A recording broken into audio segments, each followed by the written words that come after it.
ಹರಿಯಾಣದಲ್ಲಿ ಮನುಷ್ಯತ್ವ ಮರೆತ ಗ್ರಾಮಸ್ಥರು. ಮೋಟಾರ್ ಕಳ್ಳತನದ ಶಂಕೆ ಮೇಲೆ ದಲಿತ ಯುವಕನಿಗೆ ಬಾವಿಯಲ್ಲಿ ತಲೆಕೆಳಗಾಗಿ ನೇತು ಹಾಕಿ ಹಲ್ಲೆ.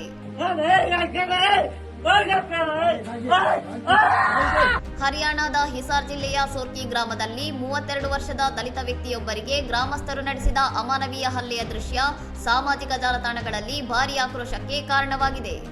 ಬಾರು ಎಂಬ ಯುವಕನನ್ನು ನೀರಿನ ಪಂಪ್ ಮೋಟಾರ್ ಕದ್ದಿದ್ದಾನೆಂಬ ಸಂಶಯದ ಮೇಲೆ ಹಿಡಿದ ಗ್ರಾಮಸ್ಥರು ಬಾವಿಯೊಳಗೆ ತಲೆಕೆಳಗಾಗಿ ಹಗ್ಗದಿಂದ ನೇತು ಹಾಕಿ ಮನಬಂದಂತೆ ತಡಿಸಿದ್ದಾರೆ. ಘಟನೆ ಜೂನ್ 1ರಂದು ನಡೆದಿದ್ದರೂ ಹಲ್ಲೆಯ ವಿಡಿಯೋ ವೈರಲ್ ಆದ ಬಳಿಕವಷ್ಟೇ ಬೆಳಕಿಗೆ ಬಂದಿದೆ. ಸಂತ್ರಸ್ತ ಬಾರು ತಾನು ಅತಿಸಾರದ ಸಮಸ್ಯೆಗೆ ಹೊರಗೆ ಹೋಗಿದ್ದಾಗ ಗ್ರಾಮಸ್ಥರು ಏಕಾಏಕಿ ದಾಳಿ ಮಾಡಿದ್ದಾಗಿ ಆರೋಪಿಸಿದ್ದಾರೆ. ತಾನು ಕಳ್ಳತನ ಮಾಡಿಲ್ಲವೆಂದು ಪದೇ ಪದೇ ಗೋಗರೆದರೂ ಪೊಲೀಸ್ ಠಾಣೆಗೆ ಕರೆದೊಯ್ಯಲು ನಿರಾಕರಿಸಿದ ಗ್ರಾಮಸ್ಥರು ಸ್ಥಳದಲ್ಲೇ ತೀರ್ಪು ನೀಡಿ ಬಾವಿಯಲ್ಲಿ ನೇತು ಹಾಕಿ ಚಿತ್ರಹಿಂಸೆ ನೀಡಿದ್ದಾರೆ.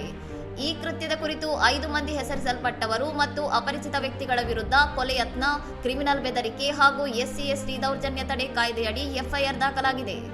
ಗಾಯಾಳು ಬಾರು ಸದ್ಯ ಹನ್ಸಿ ಸರ್ಕಾರಿ ಆಸ್ಪತ್ರೆಯಲ್ಲಿ ಚಿಕಿತ್ಸೆ ಪಡೆಯುತ್ತಿದ್ದಾರೆ.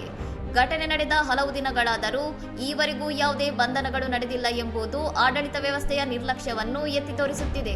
ಇನ್ನಷ್ಟು ಸುದ್ದಿಗಳಿಗಾಗಿ ನೋಡ್ತಾ ಇರಿ ಸೌರಂ ಟಿವಿ.